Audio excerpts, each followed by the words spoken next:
Hello students, BA first year विषय समाजशास्त्र। आज मैं परिस्थिति एवं भूमिका इस चैप्टर में प्रदत्त एवं अर्जित परिस्थितियों में अंतर, इसके बारे में आपको समझाऊंगी। ये जो दोनों परिस्थितियां हैं, इनको समझने के लिए इनमें पाए जाने वाले अंतरों को समझना जरूरी है। प्रदत्त परिस्थिति समाज स्वयं व्यक्ति को प्रदान करता है, जबकि अर्जित परिस्थिति व्यक्ति अपनी योग्यता कुशलता के आधार पर प्राप्त करता है। दूसरी चीज़, प्रदत्त परिस्थिति का स्रोत समाज की प्रथाएं, परंपराएं, संस्कृति आदि हैं, जबकि अर्जित परिस्थिति का स्रोत व्यक्ति के स्वयं के गुण होते हैं। अपने गुणों के आधार पर वो समाज में एक स्थान प्राप्त करता है। तीसरी चीज़ है कि प्रदत्त परिस्थिति का निर्धारण लिंग, जन्म, आयु, जाति, प्रजाति, नातेदारी, परिवार आदि के आधार पर होता है, जबकि अर्जित परिस्थिति का निर्धारण शिक्षा, आय, संपत्ति, व्यवसाय, व्यक्तिगत योग्यता, कुशलता आदि के आधार पर होता है।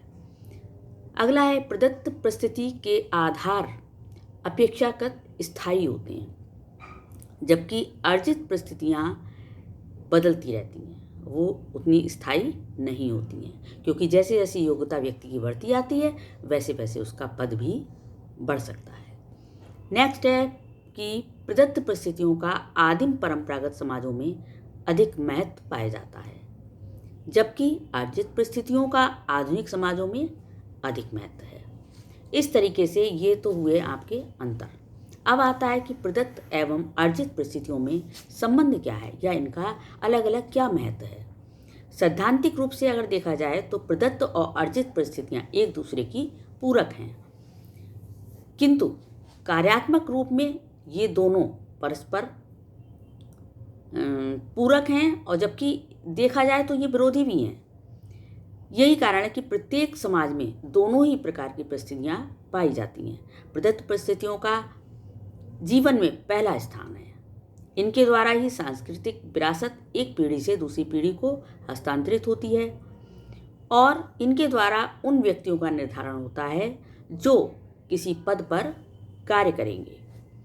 प्रदत्त पद व्यक्ति को सुरक्षा की भावना प्रदान करते हैं, तो अर्जित पद कभी प्रदान नहीं कर पाते। इस तरीके से इनका अपनी जगह एक दूसरे के पूरक के रूप में महत्व है। और देखा जाए तो समाज में अर्जित परिस्थितियों का भी कम महत्व नहीं है, जैसे कि सही व्यक्ति सही पद पर पहुंच जाता है, जिसमें जितनी कुशलता होती है उस कुशलता के आधार पर वो पद प्राप्त कर लेता है। दूसरी चीज़, व्यक्ति को कार्य करने की प्रेरणा मिलती है इससे। और तीसरी चीज़, अर्जित परिस्थितियाँ प्रतिस्पर्धा को जन्म लेती हैं। इससे क्या होता है कि व्यक्ति नित्य आगे बढ़ने की कोशिश करता है।